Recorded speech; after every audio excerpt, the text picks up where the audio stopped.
tramped into the center of the cabin and slipped his cell phone out of his jeans pocket. "Can you just do something helpful?" she asked. "You're the one who made us rush into this whole thing without a proper plan." Seb glared down at her.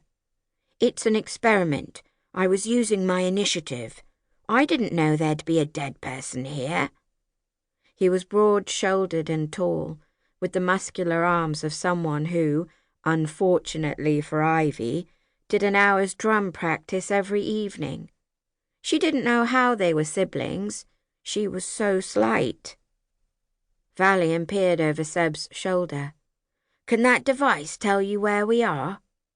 Ivy still found it odd that Valian knew next to nothing about common technology.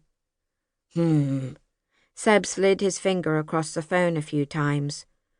"GPS is working, but I'm on a different network operator, so we must be somewhere outside the UK. His eyes widened. "Whoa, by the looks of this, we're just off the coast of Norway." "Norway?" Valian grabbed the burlap bag that Ivy had just crawled out of and snatched at the paper luggage tag tied to the top. He read it twice. "I definitely wrote the label correctly. It says Selena Grimes. But what would she be up to in Norway?" Seb jerked his head. Parent napping, blackmail, torture. The Dirge probably do bad guy stuff all over the world." A chill ran through Ivy's body.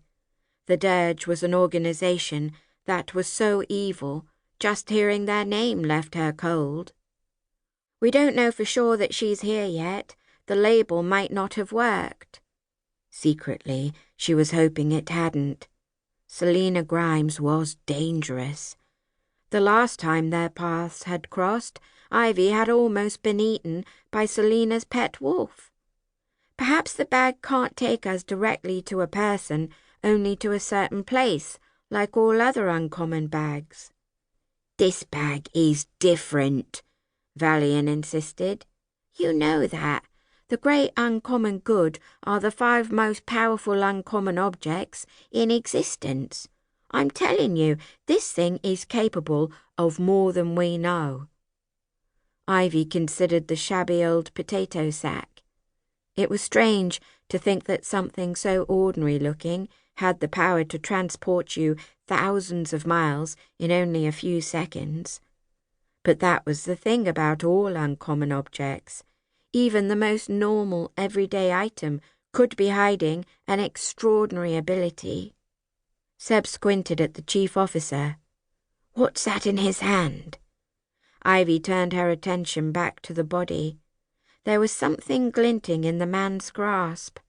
Grateful that she was wearing gloves, she gently pried his fingers apart to reveal a tiny silver coin. It was bent in the middle, and there was writing around the edge. "A crooked 6pence, she blurted, scrambling away. She'd recognize the coin anywhere. It was the Dirge's calling card. "One of the Dirge murdered him," Valian said with a scowl. "The label on the bag must have worked. It's too much of a coincidence otherwise. Selena did this." Seb cast a sidelong glance at the door that led out into the rest of the ship. "Selena must have left the cabin only moments before we arrived, which means she's on board somewhere, possibly with other members of the Dirge." He grabbed the great uncommon bag off the floor. "You were right. We didn't think this through. Let's get out of here."